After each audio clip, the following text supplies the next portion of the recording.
Kalau kita dulu dilahirkan dalam keadaan fitrah, suci, itu Allah yang titipkan kesucian. Maka kalau Allah sudah titipkan kepada ruh kita, jasad kita, Fulan, ku titipkan ruhmu dengan ruh yang suci ini. Lahirlah kita. Maka ketika nanti Allah ingin ambil kembali titipan kesuciannya itu, maka kembalinya juga kudu suci. Kita dipinjemin nih, nyawa kita, roh kita dipinjemin sama Allah, suci awalnya. Kullu mauludin yuladu alal fitrah. Lahir manusia itu ke bumi suci. Setiap bayi yang dilahirkan, maka begitu baliknya juga mesti suci. Itu bagus, yang membuat senang Allah.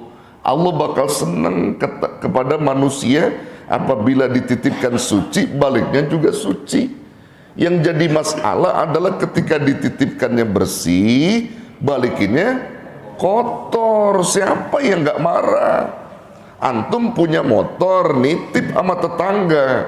Saya mau pulang kampung sebulan, titip motor saya. Begitu antum pulang kembali ke kampung, ambil tuh motor, tinggal bannya doang. Marah nggak kira-kira? Marah nggak? Marah. Allah pun sama, kutitipkan ruhmu dalam keadaan suci, baliknya juga dalam keadaan suci. Tuh. Perkara dalam kehidupan perjalanan kita banyak dosa, ada tobat di situ. Di situ ada tobat, banyak bertobat kepada Allah. Tubu ilallah, tobatlah kalian kepada Allah. Tobat kita kepada Allah dengan tobat nasuha yang sesungguhnya. Di situ ada tobat.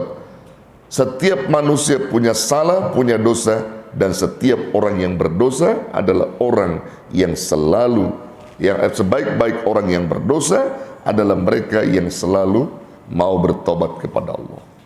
Kullu bani Adam khata'un wa khairu khata'un at-tawwabin. Setiap manusia punya salah, punya dosa. Sebaik orang yang berdosa adalah orang yang mau bertobat kepada Allah. Tuh, ada tobat di situ. Makanya banyakin pertobatan kita setiap saat. Kalau Rasulullah bertobat kepada Allah sehari tidak kurang daripada 70 kali sampai 200 kali dalam sehari Rasul bertobat. Artinya memperbanyak istighfar pada Allah. Bagaimana dengan kita? Kita harus lebih daripada itu. Rasul sudah dijamin surganya Allah, tapi justru masih mencontohkan umatnya untuk selalu bertobat dan bertobat kepada Allah. Gitu saudara.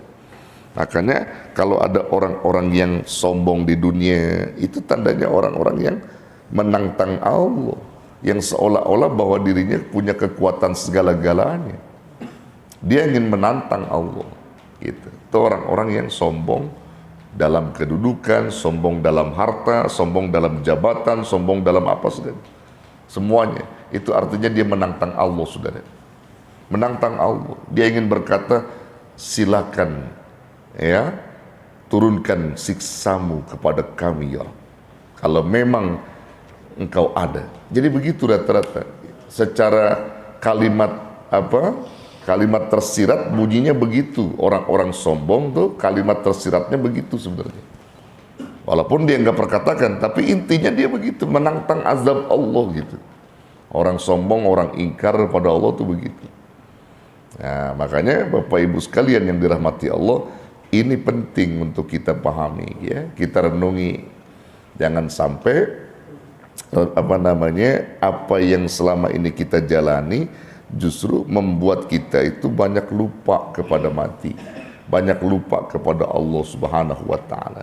Kalau kita sudah banyak lupa kepada Allah, maka Allah pun akan melupakan kita. Wa qad qala Rasulullah sallallahu alaihi wasallam, aksiru min zikriha al-lazzat, yakni al-maut. Perbanyaklah olehmu dari mengingat akan terputusnya suatu kelezatan, yakni al-maut, yaitu kematian. Jadi maksudnya terputusnya satu kelezatan itu begini saudara, kita sudah tidak menikmati lagi sebagaimana dulu rasanya makan kebuli, rasanya enak, mandi kambing begini, kemudian bubur Madura begini ya, kemudian pokoknya itu terputus semua ketika kematian. Udah nggak ada lagi makan-makan itu, udah nggak ada lagi kelezatan-kelezatan yang selama ini kita rasakan di dunia. Ya, kita hanya menikmati nanti hasil karya-karya kita di dunia. Itu namanya al-maut. Jadi al-maut itu memotong semua kelezatan dunia. Kemewahan dunia dipotong oleh al-maut. Antum nggak bisa lagi jalan-jalan kemana-mana karena sudah dipotong oleh al-maut. Antum nggak bisa lagi pergi yang menggembirakan kamu, udah dipotong oleh al-maut. Jadi ingat kepada sesuatu, kata Nabi, banyakin ingat pada sesuatu yang dapat memotong segala kelezatan-kelezatan. Apa itu Rasul? Al-maut, ingat mati oleh kalian. Kalau kalian ingat mati, maka di situ berarti kau ingat akan Allah yang menciptakan kematian itu. Saudara ya, kita nggak pernah tahu di bumi mana kita bakal mati. Maka siapkan diri kita sebaik-baiknya untuk banyak beramal dan berzikir kepada Allah.